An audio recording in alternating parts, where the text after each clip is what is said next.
नमस्कार। हिंदी के स्वर वर्णों की यदि चर्चा करते हैं तो ये सभी स्वर वर्ण हैं, किंतु इसमें ये दो वर्ण स्वर वर्ण नहीं हैं। इनको अयोगवाह कहा जाता है। अयोगवाह कुल 11 स्वर वर्ण होते हैं, जिसमें अ, आ, ह्रस्वई, दीर्घई, ह्रस्व, दीर्घ, री, ए, ऐ, ओ, औ 11 स्वर वर्ण हैं। सवाल यह उठता है कि इनका उच्चारण हम ये ह्रस्वई है, ये दीर्घई है, तो बोलने का तो हो रही है, लेकिन उच्चारण कैसे होगा? ये ह्रस्व है, ये दीर्घ है, इसका नाम हुआ, लेकिन उच्चारण कैसे होगा? उच्चारण संबंधी बात में सबसे पहले हम इसकी मात्रा को समझें।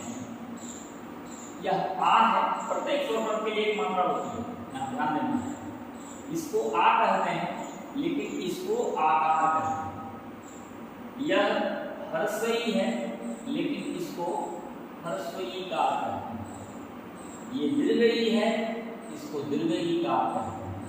यह ह्रस्व है, इसको ह्रस्व का कहते हैं। ये दीर्घ है, इसको दीर्घ का कहते हैं। यह री है, इसको री का कहते हैं। जैसे कृष्ण लिखते हैं, इसका प्रयोग होता है, उसको री का कहते हैं। ए है तो इसको एकार कहते हैं। ऐ है, इसको ऐकार कहते हैं। ओ है, इसको ओकार कहते हैं। औ है, इसको औकार। और अं और अह को अयोगवाह कहते हैं। अं के लिए इस तरह से अनुस्वार और अह के लिए इस तरह से विसर्ग। इसका उच्चारण ह की तरह होता है। ह में हलंत लगा, आधा। और ये अंग। अंग यहाँ ध्यान देना यह है कि हम अंग जो बोले वो उधर चले जाएं तो अधिक अच्छा हो। इधर जैसे इसको हम क्या बोलेंगे?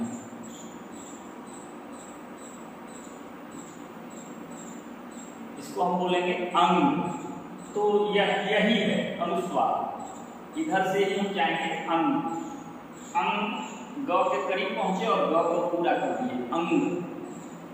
और लेकिन यहाँ देखें, एक और होता है, यदि हम अ पर चंद्रबिंदु देंगे, इसको चंद्रबिंदु कहते हैं या अनुनासिक भी कहते हैं। इस चिन्ह को चंद्रबिंदु सिखाया जाएगा कि मतलब ये चांद का आकार हुआ और ये बिंदु हुआ, इसलिए इसका नाम चंद्रबिंदु हो गया।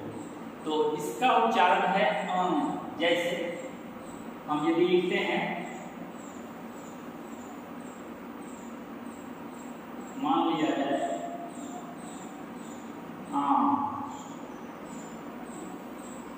ध्यान दीजिएगा, यहाँ आंख तो केवल आ बोल रहे हैं, ऐसा नहीं हो रहा है। अंग, यह है अंग, अंग, अंग, यह है आंख, है ना। तो एक बात और कि प्रत्येक स्वर वर्ण के लिए तो चिन्ह हुआ, लेकिन इसके लिए भी एक चिन्ह होता है, जिसका प्रयोग संस्कृत में अक्सर आप देखते होंगे। वह चिन्ह है ऐसा।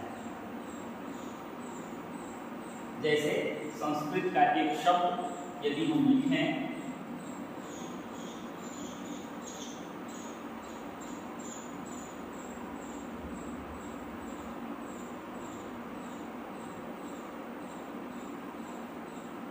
ये संस्कृत का शब्द है,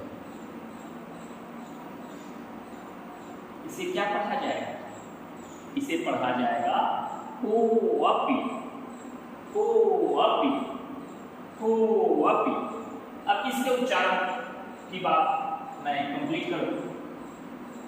अ, आ, ई, उ, री, ए, ऐ, ओ,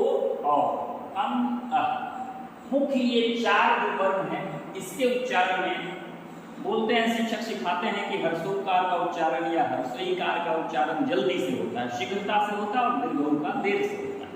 लेकिन उसको विद्यार्थी हम लोग पढ़ते पढ़ते रह गए और क्लियर नहीं हुआ मामला। बाद में जब इसको जाना तो सोचा आपसे शेयर करूं। ई पहला जो ई बोल रहे हैं तुरंत, और दूसरा में अधिक समय लग रहा है। इसी तरह से ऊ और आ हर्षई का दीर्घई, दीर्घई का ऊ, हर्षो का दीर्घो, दीर्घो का री का ए का ऐ का ओ का औ का अनुस्वार विसर्ग। इस छोटे से वीडियो में आज इतना ही। इस तरह के और भी उच्चारण संबंधी वीडियो संभव है मैं पोस्ट कर सकूँगा। आज इतना ही।